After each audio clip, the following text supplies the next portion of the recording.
One day friends ಎಲ್ಲ ಸೇರಿಕೊಂಡು ನಾವ್ ಎಷ್ಟು ಎಂಜಾಯ್ ಮಾಡಿದೆ ಅಂತ ಗೊತ್ತುಂಟಾ?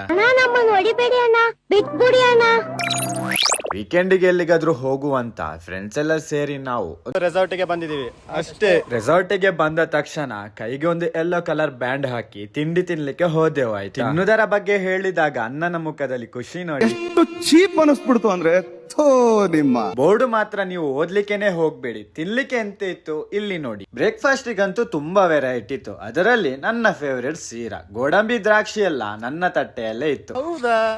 ಒಳ್ಳೆ ಬ್ಯಾಟಿಂಗ್ ಮಾಡಿ ಮುಖವರಿಸಿ ನಾವು ಅಡ್ವೆಂಚರ್ ಗೇಮ್ ಮಾಡ್ಲಿಕ್ಕೆ ಹೊರಟೆವು. ಹೆಲ್ಮೆಟ್ ಹಾಕೊಂಡು ಎಲ್ಲರೂ ಜಿಪ್ ಲೈನ್, ಸೈಕ್ಲಿಂಗ್ ಅಂತ ಅಡ್ವೆಂಚರಸ್ ಗೇಮ್ ಆಡ್ತಾ ಇದ್ರೆ ಇಲ್ಲೊಂದು ಮಗು ಚಿಕ್ಕ ಮಕ್ಕಳು ಆಡುವುದನ್ನು ಆಡ್ತಾ ಇತ್ತು. ಕೆಲವರು ಎನರ್ಜಿ ಬರ್ಲಿಕ್ಕೆ ಎನರ್ಜಿ ಬೂಸ್ಟ್ ಕೂಡ ತಗೊಳ್ತಾ ಇದ್ರು. ಕ್ರಿಕೆಟ್ ಆಡುವ ಅಂತ ಹೋದ್ರೆ ಅಲ್ಲಿ ಬ್ಯಾಟಿಂಗಿಗೆ ಸಹ ಜಗಲ. ಕೊನೆಗೂ ಅಲ್ಲಿದ್ದ ಎಲ್ಲ ಅಡ್ವೆಂಚರ್ ಗೇಮ್ ಆಡಿ ಸುಸ್ತಾಗಿ ಕೂತ್ಕೊಂಡಿದೀವಿ ಅಷ್ಟೇ. ಮಧ್ಯಾಹ್ನದ ಊಟಕ್ಕೂ ಕೂಡ ತುಂಬಾ ವೆರೈಟಿ ಇತ್ತು. ನಾನು ಹೊಟ್ಟೆ ತುಂಬಾ ಬಿರಿಯಾನಿ ತಿಂದೆ. ಏನೋ ಬೇಕಣ್ಣ. ಅದರ ಜೊತೆ ಫಿಶ್ ಅಂತೆ, ಪಿಜ್ಜಾ ಅಂತೆ, ಟಿಕ್ ಅಂತೆ. ಇಲ್ಲಿ ನೋಡಿದ್ರೆ ಜನರ ಸಂತೆ.